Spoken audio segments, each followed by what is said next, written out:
Assalamualaikum warahmatullahi wabarakatuh.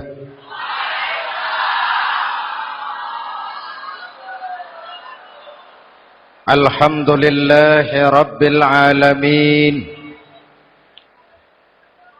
Wassalatu wassalamu ala asyrafil mursalin Sayyidina wa maulana Muhammadin wa ala alihi wa sahbihi ajma'in, amma ba'du. Saudara-saudara kaum muslimin yang berbahagia, hadirin, kesempatan malam ini saya ingin cerita akhirat saja. Sudah pernah ke akhirat belum? Mau? Kalau mau saya daftar, besok berangkat. Salah satu rukun iman yang 6, percaya kepada adanya akhirat. Satu saat alam ini akan hancur sehancur-hancurnya. Bumi, gempa, gunung, meletus, air laut tumpah ke darat. Planet-planet bertabrakan, halilintar menyambar, angin topan bertiup. Semua yang bernama hidup, mati, itu kiamat. Lalu kita akan dibangkitkan di padang mahsyar, dibangkitkan dari kubur kita masing-masing. Dan subhanallah, pada saat bangkit dari kubur itu, keadaan muka kita ini menurut satu riwayat berubah menurut amalan kita masing-masing. Jangan heran nanti ada yang dibangkitkan dari kuburnya itu mukanya berubah jadi muka tikus. Hebat sekali, badannya badan manusia, tangannya tangan manusia, mukanya muka tikus. Sebab apa? Sebab waktu di dunia amalannya amalan tikus. Apa amalan tikus itu? Suka menggeragoti barang yang disimpan rapi-rapi.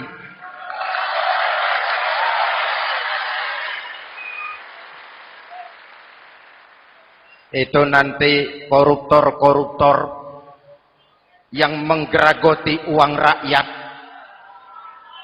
itu nanti bangkit mukanya muka tikus. Na'udzu.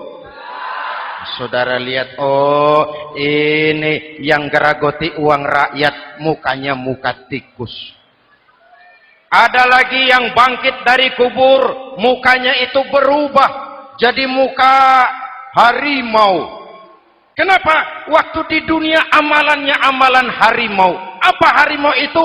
Mau menang sendiri, keras kepala, kupeh. Di mana ada hutan, rajanya pasti harimau. Padahal hutan belum pernah bikin pemilihan umum. Betul?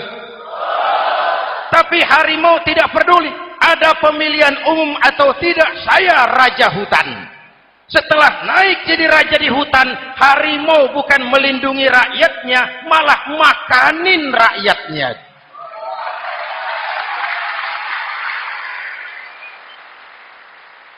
Orang-orang yang mau benar sendiri. Ada lagi yang bangkit dari kubur gagah, mukanya muka ketek. Sebab apa? Waktu di dunia amalannya amalan ketek.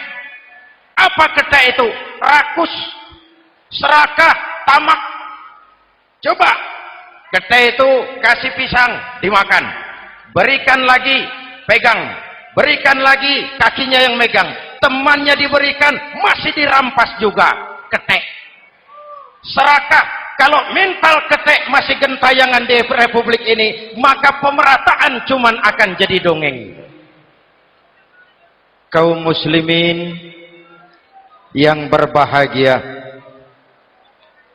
pada saat itu di akhirat nanti, setiap orang sibuk dengan urusannya sendiri-sendiri. boleh jadi setiap kita lalu akan dimintakan pertanggungan jawab. Boleh jadi orang tua tidak sempat lagi mengingat anaknya, saudara tidak lagi sempat memikirkan saudaranya. Tiap orang akan dimintakan pertanggungan jawab. Dalam kondisi seperti itu, Rasulullah mengajarkan sab'atun yudhilluhumullahu yawma la dhilla illa zilluh. Ada 7 golongan manusia yang di akhirat nanti akan langsung mendapat perlindungan dari Allah Subhanahu wa ta'ala. Orang lain sibuk, dia tenang. Orang lain resah dan gelisah, dia ayem. Kenapa? Mendapat perlindungan dari Allah. Sebab ketika di dunia ia memberikan perlindungan kepada orang banyak. Siapa mereka? Mudah-mudahan kita termasuk salah satu di dalamnya. Mencari perlindungan Allah lebih-lebih dalam situasi sekarang ini. Pertama, imamun adil. Yang akan mendapat perlindungan langsung dari Allah adalah pemimpin yang adil. Sebab apa? Pemimpin yang adil melindungi banyak rakyat, maka pantas di akhirat dilindungi oleh Allah Subhanahu. Kita ini kan zon politikan. Kita ini makhluk yang tidak mungkin hidup sendiri-sendiri. Untuk melaksanakan hajat bersama, kita memerlukan pemimpin. Memilih pemimpin itu tidak sulit. Dalam fikih, ketika sholat, itu dijelaskan bagaimana cara memilih imam. Siapa yang diangkat jadi imam? Pertama, a'lamuhum. Orang yang paling alim di kampungmu siapa? Angkat jadi imam. Yang paling alim, paling menguasai persoalan, sehingga bisa membawa bangsa keluar dari kesulitan. Pemimpin yang bisa menyelesaikan masalah, bukan yang menimbulkan masalah.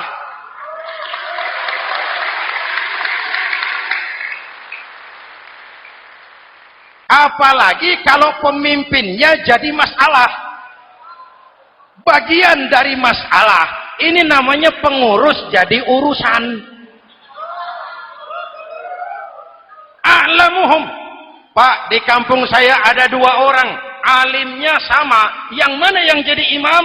Afsahuhum, yang lebih fasih lidahnya, yang paling pandai menyuarakan aspirasi rakyatnya, punya sense of crisis. Yang satu alim tapi pelo. Yang satu alim tidak pelo, yang tidak pelo jadi imam.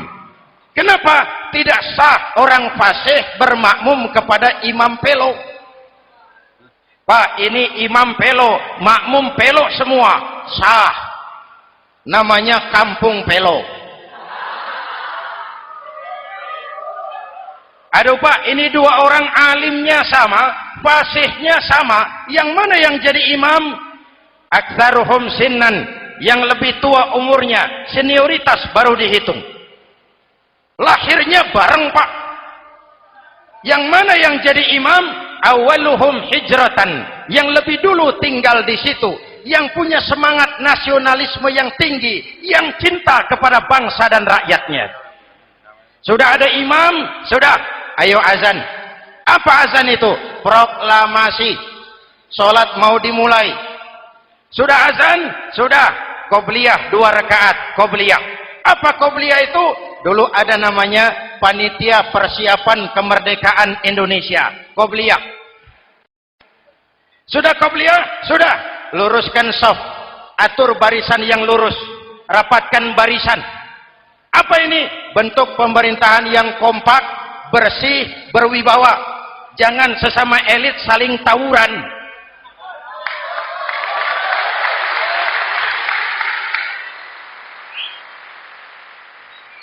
Luruskan shaf.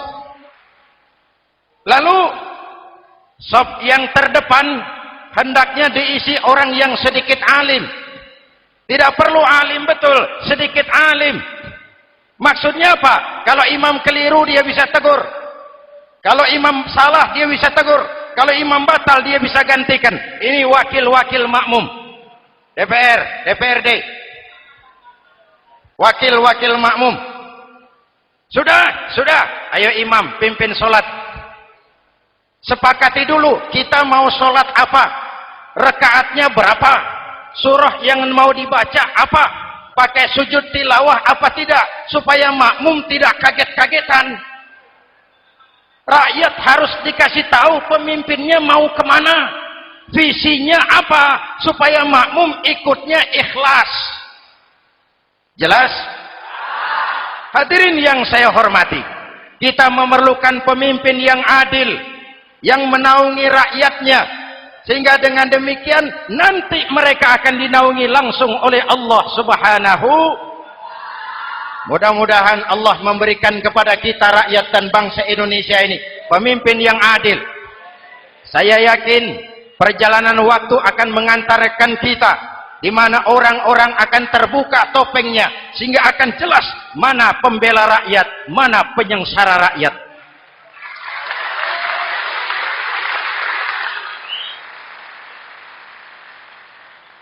Lalu sebenarnya tiap kita ini kan pemimpin.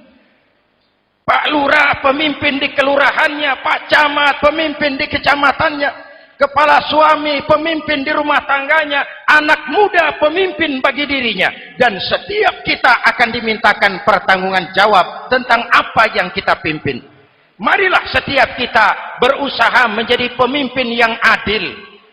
Satu. Yang kedua, syab nasya'a fi ibadatillah, anak muda yang tekun beribadah kepada Allah. Amin. Remaja adalah masa depan kita semua. Akan bagaimana Republik Indonesia, bahkan akan bagaimana Islam di Republik Indonesia 20, 30, 40 tahun yang akan datang, anak-anak kita jawabannya. Jelas? Maka menghancurkan Islam tidak usah menyegel masjid, tidak usah menutup pesantren, tidak perlu melarang pengajian, cukup dengan meracuni remaja dan pemuda Islam, menjauhkan mereka dari agama dan ulama. Kalau mereka sudah jauh dari agama dan ulama, tinggal menunggu pergantian generasi.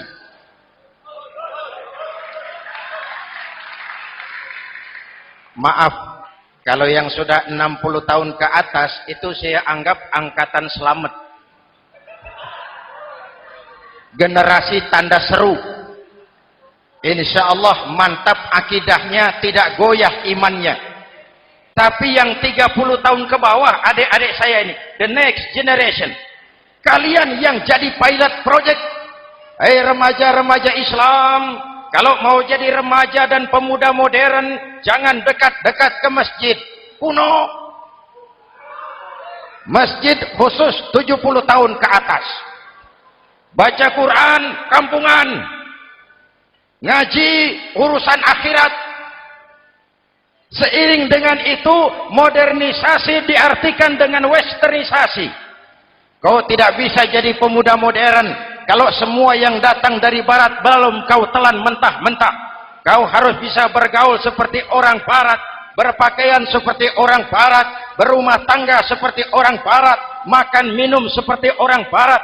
Kalau nyanyi lagunya lagu barat yang orang lain nggak ngerti, kamu juga nggak tahu. Mengalirlah narkoba dalam segala bentuknya. Maka muncullah generasi-generasi santai, generasi-generasi salon yang mencoba mencari pelarian hanya dengan kesenangan sesaat, tapi menghancurkan masa depan yang pasti.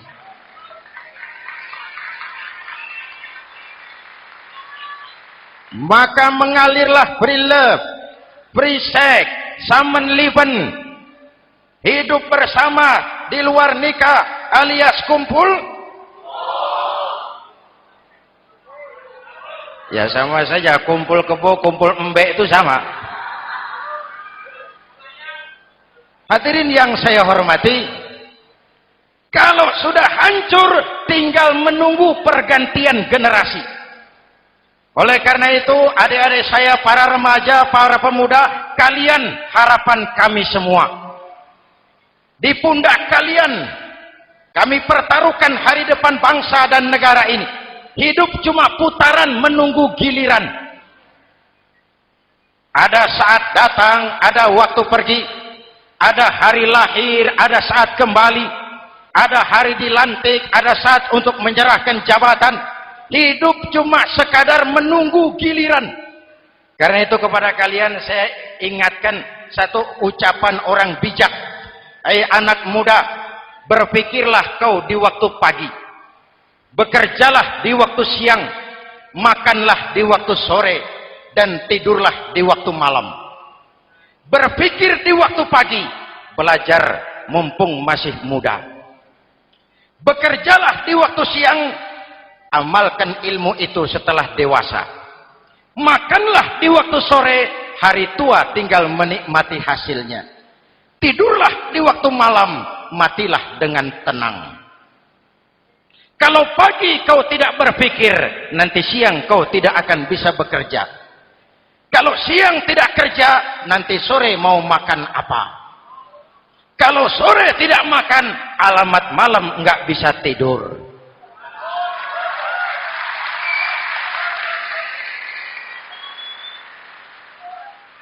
Kalau waktu remaja, waktu muda maunya santai-santai saja, dewasanya bingung. Kalau dewasanya bingung, hari tua terlunta-lunta. Kalau hari tua terlunta-lunta, matinya menteleng. Maka lebih baik makan singkong betulan daripada makan roti mimpi. Ayo, makan singkong betulan, makan roti mimpi, lebih bagus mana? Lebih bagus makan roti betulan. Kalau perlu, lebih baik sekolah sambil dagang koran, sekolah sambil parkir mobil, sekolah sambil semir sepatu, daripada petatang peteteng tanpa prospek hari depan yang ada artinya.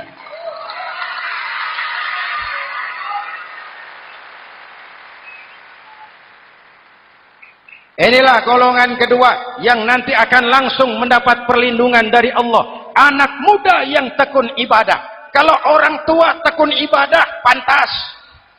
Orang tua rajin ibadah, tidak istimewa. Masya Allah Pak, itu orang tahajudnya hebat, wirid yasinnya mantap, puasanya luar biasa, zikirnya mantap. Umurnya berapa? 70. Wajar. Lalarwi sanjo. Sudah larut senja. Kalau 70 masih jadi preman, kapan tobatnya?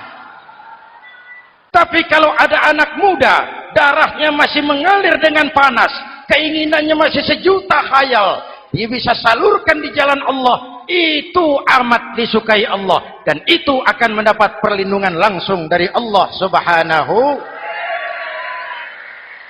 Hadirin kaum muslimin di seluruh tanah air yang saya cintai. Sekarang kita sampai kepada golongan ketiga yang nanti dinaungi Allah. Itu siapa? Rajulun qalbuhu mu'allaqun bil masajid. Seseorang yang hatinya selalu terpaut kepada masjid.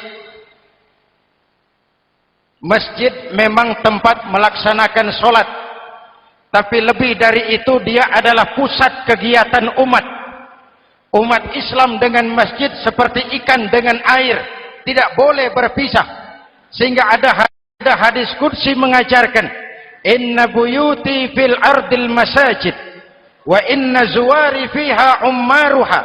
Rumahku di permukaan bumi adalah masjid. Orang-orang yang memakmurkan masjid adalah tamuku. Dari masjidlah terpancar semangat silaturahmi, dan itu yang sangat kita perlukan sekarang. Di tengah-tengah kerentanan kita sebagai bangsa, masjid harus jadi lem perekat. Di sini siapapun yang datang mengucapkan assalamualaikum, betul? Menebarkan salam, menebarkan rasa damai, bersalaman. Kata Nabi, ma min muslimaini yaltaqiyani fayatasafahani illa ghafarallahu dzunubahuma. Apabila dua orang Islam bertemu lalu bersalam-salaman, Allah akan menghapuskan dosa yang terjadi di antara kedua orang itu. Bangsa kita sedang rentan perpecahan.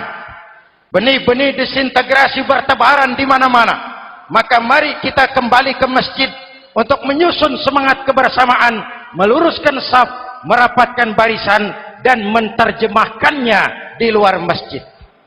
Ini ada kaitannya dengan faktor yang keempat, yang langsung dilindungi Allah. Siapa mereka? Rajulani tahabba fillahi ijtama'a alaihi wa tafarraqa alaihi. Dua orang yang bersaudara, bertemu karena Allah, berpisah karena Allah. Itu akan dilindungi langsung oleh Allah di hari akhirat nanti. Dua orang bersaudara, bertemu karena Allah, berpisah pun juga karena Allah. Tadi dalam perjalanan ke sini, saya melalui sebuah desa. Masih ada sisa-sisa tawuran antar desa. Saya tidak sebutkan desanya, itu rahasia perusahaan. Saya cuma prihatin, siapa lawan siapa, siapa yang kita bakar rumahnya, siapa yang kita sambiti dengan batu, siapa yang kita rugikan, padahal urusannya kadang-kadang sepele. Di satu desa misalnya, cuma urusan kaset jadi tawuran antar desa. Ini kan hal yang sangat sepele.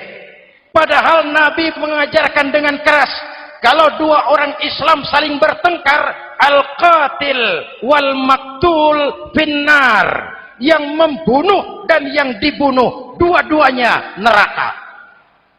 Sahabat bertanya, ya Rasul, kalau yang membunuh masuk neraka, pantas. Kenapa yang dibunuh neraka juga? Rasulullah senyum lalu berkata, yang dibunuh pun sudah punya niat membunuh. Cuma keduluan dibunuh. Andai kata tidak dibunuh, dia yang akan membunuh. Mari kita renungkan, kenapa sebagai bangsa kita seperti tercabut dari akar budaya kita. Kita jadi beringas, kita jadi brutal untuk hal yang sepele. Yang satu teriak Allahu Akbar, yang lain teriak Allahu Akbar. Siapa lawan siapa? Dulu Bung Tomo teriak Allahu Akbar, musuhnya londo.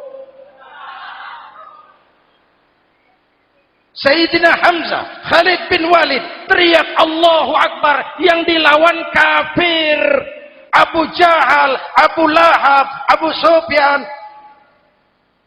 Sekarang si Ali lawan si Hasan, Hasan Allahu Akbar, Ali Allahu Akbar. Siapa lawan siapa?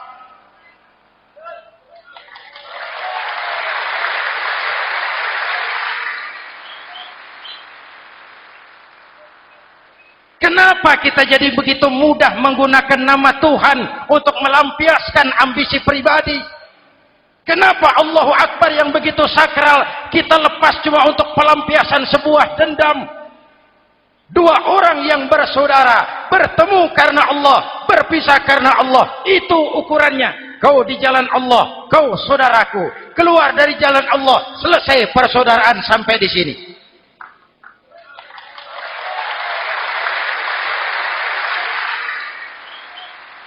Hadirin, lewat mimbar ini saya kembali menekankan, mari kita pelihara kerukunan. Pertama, rukun antar umat seagama. Sesama muslim harus bersatu. Yuk, kita rukun yuk. Kita kompak yuk. Kita bersatu yuk. Sesama muslim, kaos boleh berbeda, boleh. Jaket boleh tidak sama, silakan. Paham politik boleh berbeda, boleh. Kau lewat sana, saya lewat sini, nanti kita ketemu di sana. Betul? Mari lapang dada menerima perbedaan, tetapi mengarah kepada satu tujuan yang sama. Walaupun bineka, kita ini tunggal. Seperti dilatih di masjid ini. Dua orang yang bersaudara, bertemu karena Allah, berpisah karena Allah. Hati-hati, di masyarakat sekarang ini kan lebih banyak tukang kompor daripada tukang lem. Tahu tukang kompor? hangati sana, panasi sini, bakar sana, sulut sini, terbakar kita, dia lari tepuk tangan. Udah capek kita rakyat diobok-obok, udah capek kita rakyat dialamatkan, dijadikan address. Semua kalau pidato demi rakyat, untuk rakyat, buat rakyat, padahal nggak pernah kenal sama rakyat. Kita cuma jadi alamat. Mari kita kokohkan akar kebersamaan. Kita sama-sama anak Ibu Pertiwi. Di negeri ini kita dilahirkan. Air negeri ini yang kita minum. Udara negeri ini yang kita hirup. Kalian remaja, kalian pemuda, lebih bertanggung jawab karena kalian anak Ibu Pertiwi. Hadirin yang saya hormati, maka tetaplah jaga semangat kebersamaan. Ini yang keempat. Yang kelima, rajulun zakarallaha khalian fafadat ainahu. Seseorang yang mengingat Allah dalam kesunyian lalu berlinang air matanya. Tengah malam, dikala orang sedang tidur, dia bangun munajat, gemersik tikar tersentuh tangan, laksana lambaian tangan malaikat maut datang hendak merenggut nyawa. Terbayang dosa yang pernah dia kerjakan, air mata berurai membasahi pipi tanpa terasa. Orang yang munajat semacam itu nanti langsung mendapat perlindungan dari Allah Subhanahu. Saya pernah baca hadis qudsi, merinding bulu kuduk saya mendengar hadis qudsi ini. Terbayang Indonesia saya, Indonesiaku, Indonesiamu, Indonesia kita semua. Apa kata Allah dalam hadis qudsi? Inni la ahammu bi'azabi ibadi. Kadang-kadang aku muak melihat tingkah laku manusia. Aku kepengen turunkan azab. Kalau azab turun di bumi, kita sudah merasakan banjir di mana-mana. Manado banjir, Sumatera Barat banjir, Jambi banjir, Bengkulu, tanah longsor di Purworejo, Cilacap banjir, Sukabumi gempa, Pandeglang gempa, ekonomi terpuruk, antar kampung tawuran, antar elit di atas tawuran.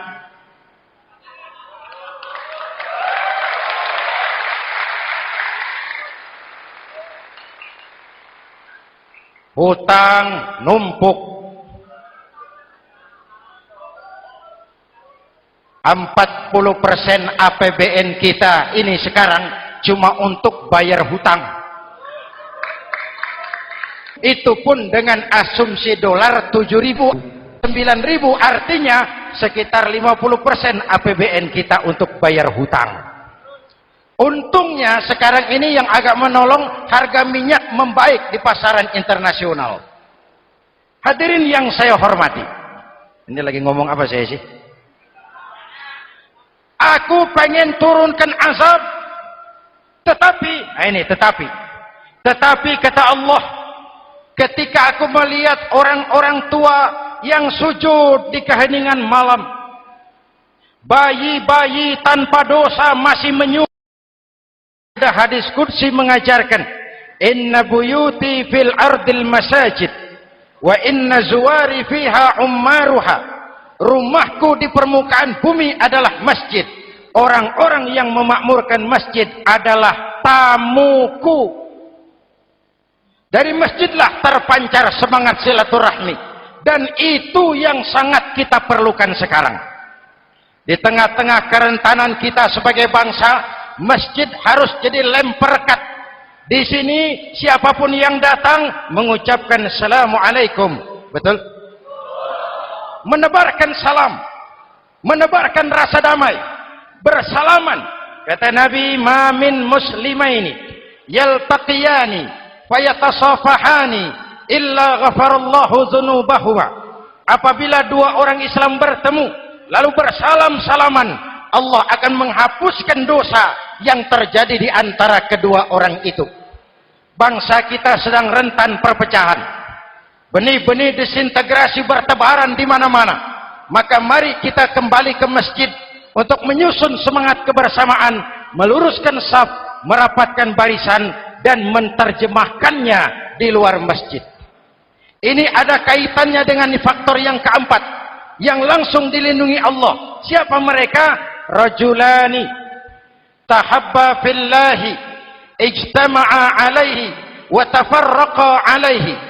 Dua orang yang bersaudara, bertemu karena Allah, berpisah karena Allah. Itu akan dilindungi langsung oleh Allah di hari akhirat nanti. Dua orang bersaudara, bertemu karena Allah, berpisah pun juga karena Allah. Tadi dalam perjalanan ke sini, saya melalui sebuah desa. Masih ada sisa-sisa tawuran antar desa. Saya tidak sebutkan desanya, itu rahasia perusahaan. Saya cuma prihatin, siapa lawan siapa, siapa yang kita bakar rumahnya, siapa yang kita sambiti dengan batu, siapa yang kita rugikan, padahal urusannya kadang-kadang sepele. Di satu desa misalnya, cuma urusan kaset jadi tawuran antar desa. Ini kan hal yang sangat sepele, padahal Nabi mengajarkan dengan keras. Kalau dua orang Islam saling bertengkar, al-qatil wal maktul finnar, yang membunuh dan yang dibunuh, dua-duanya neraka. Sahabat bertanya, ya Rasul, kalau yang membunuh masuk neraka, pantas. Kenapa yang dibunuh neraka juga?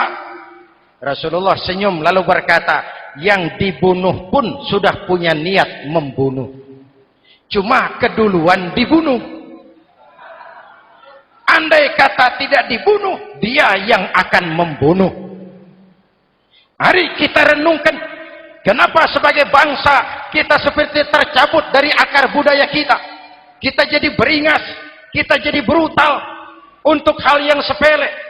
Yang satu teriak Allahu Akbar, yang lain teriak Allahu Akbar. Siapa lawan siapa? Dulu Bung Tomo teriak Allahu Akbar, musuhnya londo. Sayyidina Hamzah, Khalid bin Walid teriak Allahu Akbar, yang dilawan kafir. Abu Jahal, Abu Lahab, Abu Sufyan. Sekarang si Ali lawan si Hasan, Hasan Allahu Akbar, Ali Allahu Akbar. Siapa lawan siapa?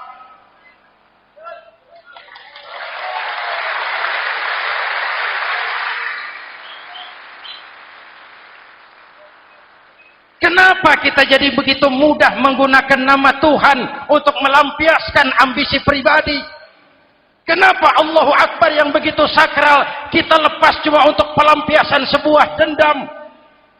Dua orang yang bersaudara bertemu karena Allah, berpisah karena Allah. Itu ukurannya. Kau di jalan Allah, kau saudaraku. Keluar dari jalan Allah, selesai persaudaraan sampai di sini.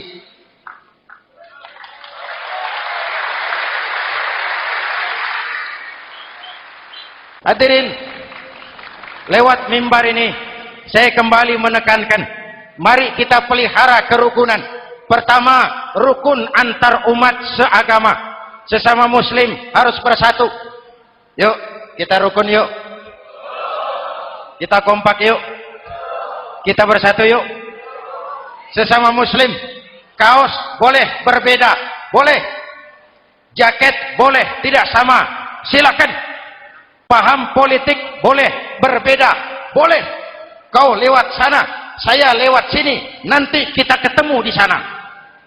Betul? Mari lapang dada menerima perbedaan, tetapi mengarah kepada satu tujuan yang sama. Walaupun bineka, kita ini tunggal. Seperti dilatih di masjid ini. Dua orang yang bersaudara bertemu karena Allah, berpisah karena Allah. Hati-hati, di masyarakat sekarang ini kan lebih banyak tukang kompor daripada tukang lem. Tahu tukang kompor? Hangati sana, panasi sini, bakar sana, sulut sini. Terbakar kita, dia lari tepuk tangan. Sudah capek kita rakyat diobok-obok. Udah capek kita rakyat dialamatkan, dijadikan address. Semua kalau pidato demi rakyat, untuk rakyat, buat rakyat, padahal nggak pernah kenal sama rakyat. Kita cuma jadi alamat. Mari kita kokohkan akar kebersamaan. Kita sama-sama anak Ibu Pertiwi.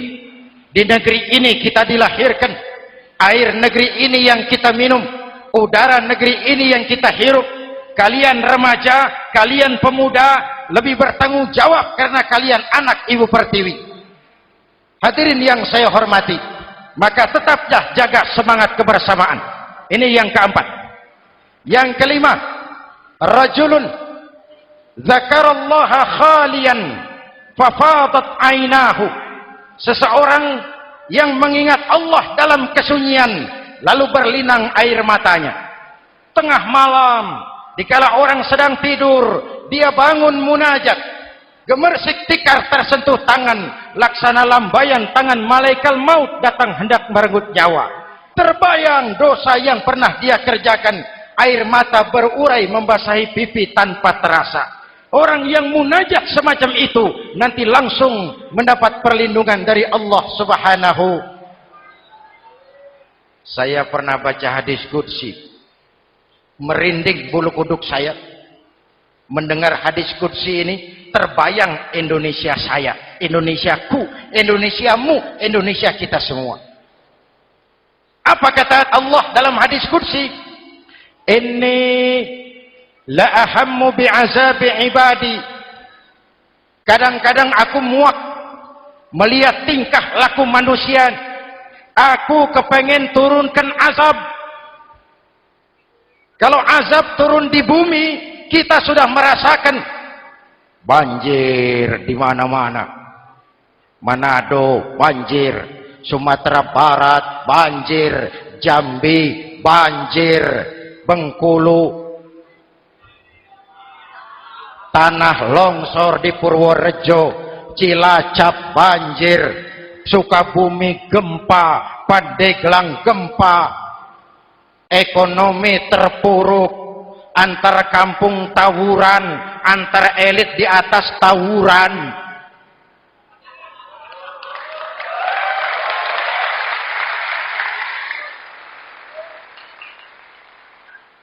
Hutang numpuk. 40% APBN kita ini sekarang cuma untuk bayar hutang.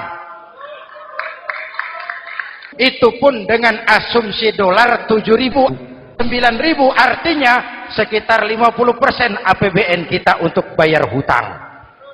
Untungnya sekarang ini yang agak menolong, harga minyak membaik di pasaran internasional.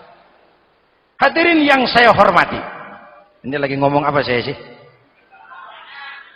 Aku pengen turunkan azab, tetapi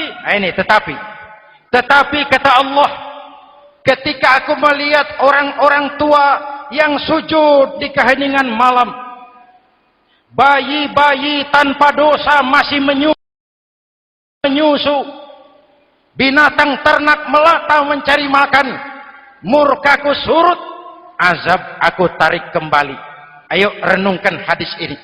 Allah mau marah nggak jadi, azab ditarik, kesulitan diangkat, pertolongan datang, ada yang meredam murka Allah. Allah mau marah nggak jadi. Kenapa? Orang-orang tua yang tengah malam sujud sambil berlinang air mata, itu yang meredam murka Allah, yang ikhlas menangis kepada Allah, bukan menangis berdasarkan pesanan.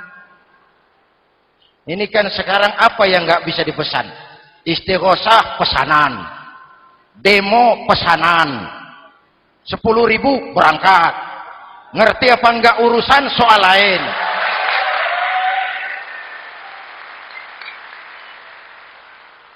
Jadi bukan demonstran, pekerja demo. Orang tua yang ikhlas nangis kepada Allah di keheningan malam, kita hutang jasa kepada orang-orang tua yang ikhlas seperti itu. Itu yang menjaga keselamatan bangsa. Allah mau murka nggak jadi. sepanjang masih banyak orang-orang tua yang sujud di tengah malam. Amin. Yang kedua, bayi tanpa dosa masih menyusu. Tanpa dosa. Binatang melata mencari makan. Sekarang bagaimana kesulitan, gak mau panjang. Mengamalkan hadisnya terbalik. Yang disuruh itu orang tua tengah malam sujud. Bayi tanpa dosa nyusu. Sekarang ini orang tua tengah malam nyusu. Bayi tanpa dosa dibuang ke tempat sampah. Akibat pergaulan bebas, bayi tanpa dosa dibuang ke tempat sampah. Orang tua tengah malam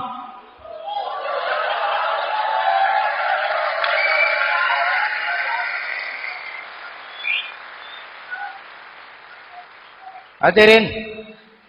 Yang keenam, rajulun da'athum ra'atun zatu mansibin wa jamalin ila nafsiha faqala inni akhafu Allah rabbal alamin. Orang yang bermoral dibujuk rayu oleh perempuan cantik, lalu dia berkata, maaf, saya takut kepada Allah. Orang bermoral yang merasakan kehadiran Allah dekat dalam hidup. Umpama waktu puasa, saudara sholat zuhur, sebelum sholat saudara berwudu, ketika berkemur saudara korupsi, sedikit airnya saudara minum. Jangankan polisi, teman wudu sebelah pun tidak tahu kalau waktu berkemur saudara korupsi.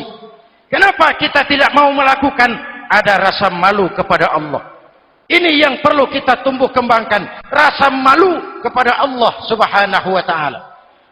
Yang ketujuh, rajulun tasaddaqa bi sadaqatin fa akhfaha. Orang yang bersedekah lalu disembunyikan sehingga tangan kiri tidak tahu apa yang diberikan oleh tangan kanan. Orang yang punya kepedulian tinggi tetapi ikhlas menolong yatim, membantu sesama dalam rangka menegakkan masyarakat yang adil dan makmur. Mari kita mohon kepada Allah, semoga kita semua senantiasa dalam perlindungannya di dunia ini dan lebih-lebih di akhirat nanti. Al-Fatihah. A'udzubillahi minasyaitonir rajim. Shiratal ladzina an'amta 'alaihim ghairil maghdubi 'alaihim waladdallin. Amin. Bismillahirrahmanirrahim. Alhamdulillahirabbil alamin. Allahumma shalli ala Muhammad wa ala alihi wa sahbihi ajmain. Rabbana taqabbal minna salatana wa siyamana wa qiyamana wa takhashu'ana wa ta'abbudana wa tammim taqsirana ya arhamar rahimin.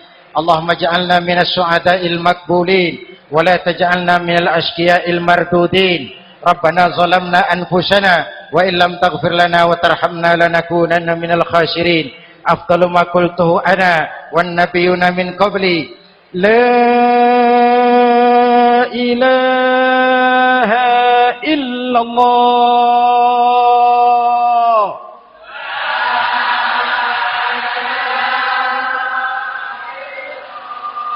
La ilaha illallah.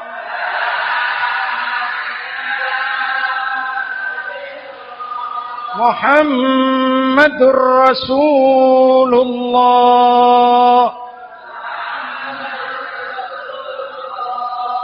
Kalimatu haqqin 'alaiha nahya wa 'alaiha namut wa 'alaiha nubashu insyaallah minal aminin wa akhiru da'wana alhamdulillahi rabbil alamin. Assalamualaikum warahmatullahi wabarakatuh.